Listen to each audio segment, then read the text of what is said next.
लगे हैं ना, नॉर्मल पेंटिंग नहीं, क्रिएटिव पेंटिंग्स है सारे। ठीक है, रियलिस्टिक वर्क भी है, एब्स्ट्रैक्ट भी है, क्रिएटिव भी है। आ जाओ। मैं सब बच्चों की और सब पेरेंट्स की तरफ से सर को थैंक यू बोलना चाहूँगी। सर आप बहुत मेहनत करते हैं बच्चों के लिए।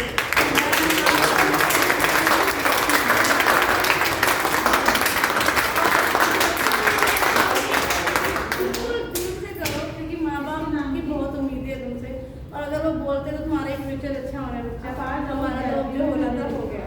तो सबको ऑल द बेस्ट, आगे इससे भी अच्छा काम करना, और सर का, मैम का और पेरेंट्स का नाम बहुत ही ऊंचा करना। ठीक है, आप सबको पता है कि एक ट्रेंड ना चेंज हो रहा है। जब मैं कॉलेज में था 2006 में, उस टाइम पे पता है 8 में लगभग मेरी 2008 में मेरी पहली एग्जीबिशन लगी थी। उसके बाद मेरी कोई एग्जीबिशन नहीं लगेगा, वो इतना स्कोप नहीं था उस टाइम पे। उस टाइम पे गैलरी में किसी को, यानी आपके डिग्री पे लिखा हुआ कि आपने BFA किया है या आपने मास्टर्स किया है, तभी आपको गैलरी में परमिशन मिलती थी। अभी भी ललित कला अकेडमी में अभी भी जाओगे तो वहाँ पे कोई भी नॉर्मल इंसान नहीं लगा सकता अपना वर्क। आपके पास डिग्री है, कुछ सर्टिफिकेट है, फाइन आर्ट का क्वालिफाइड है आप, तभी आप लगा सकते हो। तो ये ट्रेंड धीरे धीरे चेंज हुआ। अब इस गैलरी में भी ऐसे आर्टिस्ट हैं जो अपकमिंग में, बस जिन्होंने अभी स्टार्टिंग किया, पहली बार पेंटिंग बनाया, फिर उनको पेंटिंग लगी। ये बहुत बड़ी बात है। जो ट्रेंड है इतना चेंज हुआ है वो, और क्या होता है, हर एक का एक नए थॉट्स प्रोसेस होता है। जो यंग आता है उसके माइंड में क्या चल रहा है, वो अपना एक्सप्रेशन किस तरीके से प्रेजेंट कर रहा है, ये कोई नहीं बता सकता है। माइंड के अंदर पेंटिंग एक ऐसी चीज़ है ना, माइंड के अंदर क्या चल रहा है और अपने हाथ से वो कैसी बाहर निकलेंगे ये नहीं बता सकते। हम कोशिश करते हैं लाइन सीधी बनाने की, मगर वो जिगजैग ऐसी बन जाए, वो भी बहुत अच्छी लगती है। हमें ना अच्छी लगे मगर किसी और को लाइन बहुत अच्छी लगती है। ठीक है, हमारी पेंटिंग होती है, उसमें पता चलता है कि हमें बहुत सारी गलतियाँ हैं, मगर सामने वाले को वही गलतियाँ अच्छी लगती है। कभी हमें लगती है कि हमारी पेंटिंग बहुत अच्छी है या कंप्लीट है, मगर कि देखने वाले को लगता है वो इनकम्प्लीट है। इसलिए कोई एंड नहीं होता है पेंटिंग का। ठीक है, कि कितनी अच्छी है, कितनी बुरी है, कि खराब है, ऐसा कुछ नहीं। सबकी पेंटिंग बहुत अच्छी है और सबने अपनी तरफ से 100% डेडिकेशन दी है। बस कहने का ये इंटेंशन है, जो आपको एक प्लेटफॉर्म मिल रहा है ना अभी इस यंग स्टेज में, वो अमेजिंग है। लाइफ में मुझे नहीं मिला कभी, मैं तभी इसलिए चाहता हूँ कि आप सबको मिले। और जया मैम, हम कम से कम हमें 10 साल हो गए इस फील्ड में, एक साथ का 2012 से मैं स्टार्ट किया है। 12 साल हो गए, 22 चल गया। 2 साल कोरोना वाले सर काउंट ही नहीं कर रहे। जब वही 8th क्लास में थी तब मेरे पास 7th का लास्ट एग्जाम था और हिंदी का एग्जाम था, और मोही ने डिसाइड किया था कि मैं अब आगे फाइन आर्ट के लिए जाऊंगी। 10-11 बजे स्कूल के एग्जाम जैसे खत्म हो जाते हैं, हम लोग 12-12:30 सर के पास पहुंच के, और वो दिन है और आज का दिन है। मोही उसका BFA कंप्लीट हो गया, 4th ईयर कंप्लीट हो गया, यानी 7th क्लास से 4th year complete, graduation complete हो गया 4 साल का, यानी इतना लॉन्ग टाइम। और हम तभी हमने सोचा कि जैसे माँ अपने बेटी को चाहती है कि आगे बढ़ाना मोही के लिए, तो हम साथ में सारे हमारे बच्चे, हम सबको चाहते हैं कि उतना ही डेडिकेटली हम हर एक के लिए। हमारा कोई ऐसा इंटेंशन नहीं है कि किसी को, कि यहाँ पे किसी की पेंटिंग नीचे लगाई, ऊपर लगाई है, पीछे लगाई है, ऐसे लगा, किसी को भी पीछे लगाई है, ऐसा कुछ नहीं है। सबके पेंटिंग अपने स्पेसिंग के अकॉर्डिंग परफेक्ट जगह पे लगी है। ठीक है, एक व्यूअर होता है, या वो किसी भी कोने में, किसी की पेंटिंग कितनी भी अच्छी हो मगर कोने में लगी है, फिर भी वो देखने जाएगा। दूसरा ये कि आप बस मेहनत करते रहो। ठीक है, ये मत सोचो कि मेरी पेंटिंग सेल नहीं हुई या गैलरी में सेलिंग के लिए हम पेंटिंग लगाते हैं, ऐसा कुछ नहीं है। ठीक है, ये तो एक दूसरा एक मोटो हो गया, मगर कुछ गैलरी ऐसी है वहाँ पे पेंटिंग लगाना है, वैसे ही वो खुद के लिए बहुत बड़ी सम्मान की बात होती है।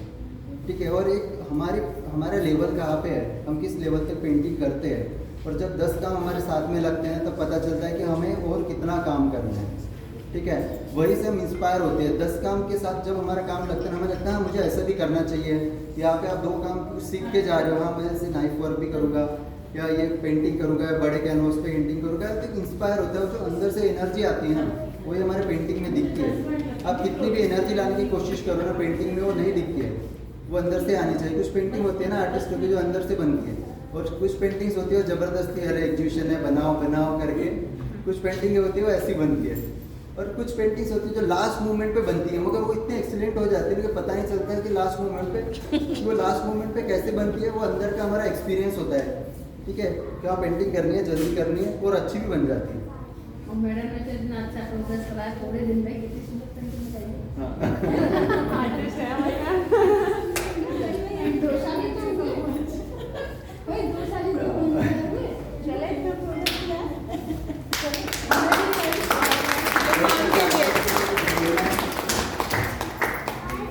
सर थैंक यू बोलना चाहते हैं आपको हम लोग। सर आपका बहुत प्राउड फील कर रहे हैं। वर्ड खत्म हो जाएंगे बोलते बोलते इन लोगों को। हेलो ऑल, मैं स्वाति और मैंने फर्स्ट टाइम एग्जिबिट किया है। मेरे लिए बहुत बड़ी बात है कि for the first time exhibit करना, अपने काम को दूसरों के सामने प्रेजेंट करना एक करेज की बात है, इसके लिए बहुत हिम्मत चाहिए। क्योंकि आप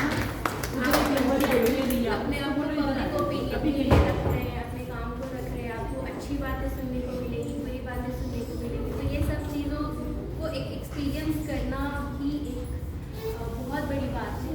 और जो सर ने बोला कि गैलरीज में से एंट्री नहीं मिलती है, आई नो द पेन। मैं सेल्फ टॉट हूँ, कई बार मैं पार्टिसिपेट करना चाहती थी लेकिन फाइन आर्ट्स की डिग्री नहीं है मेरे पास, तो मैं पार्टिसिपेट नहीं कर पाई। और इस तरह से जो एग्जीबिशन कलाकार फाउंडेशन ने ऑर्गेनाइज किया है, हमारे जैसे आर्टिस्ट को एक प्लेटफॉर्म देने के लिए ही है। और मुझे बहुत ही ज़्यादा अच्छा एक्सपीरियंस हुआ है। मैं बहुत खुश हूँ और बहुत ही एनकरेज हूँ कि मैं और अच्छा काम करूँ और आगे जाऊँ और मैं इस फाउंडेशन के साथ ऐसे ही जुड़ी रहूँ। सो आई एम रियली हैप्पी।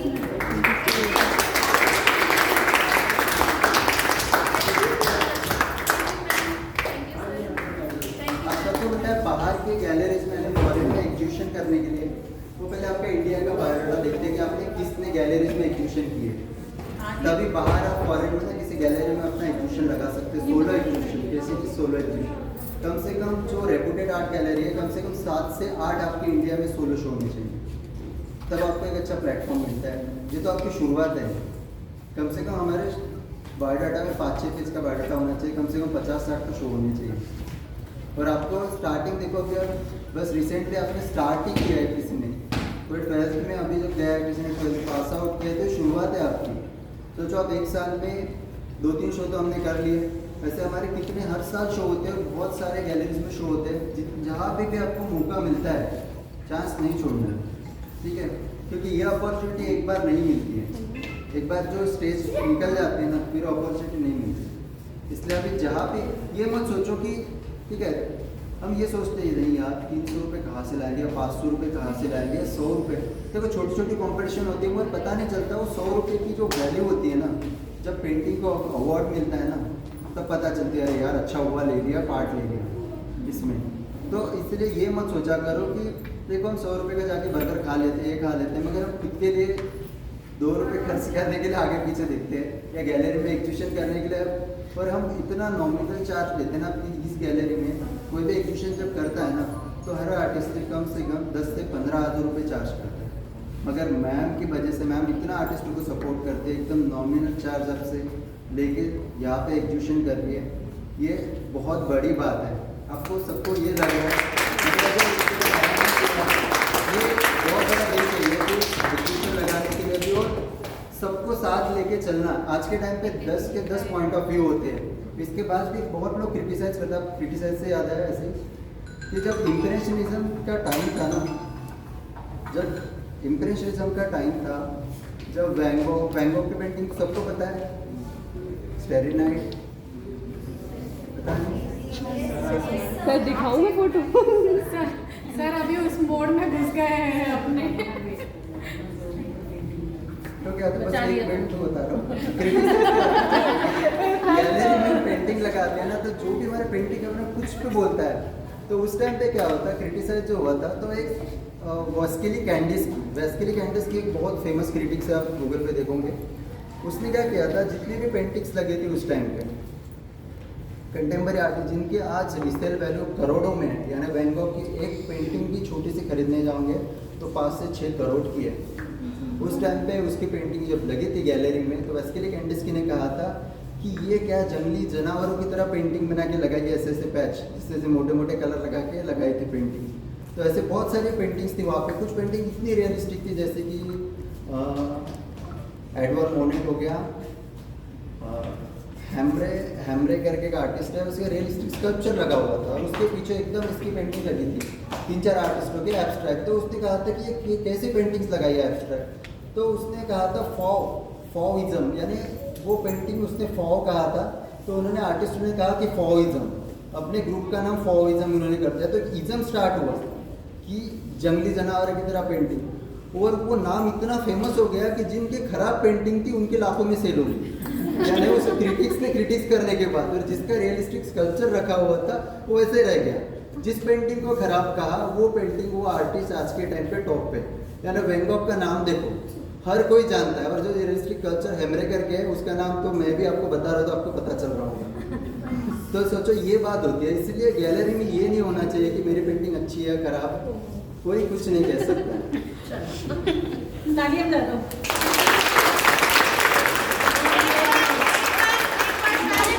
सारे मिलके सर और मैडम को थैंक यू बोलो। 3 cheers for all of us. Hip hip.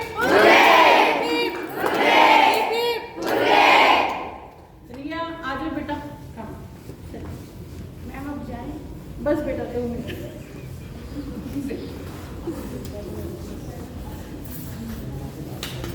Riya mask नीचे।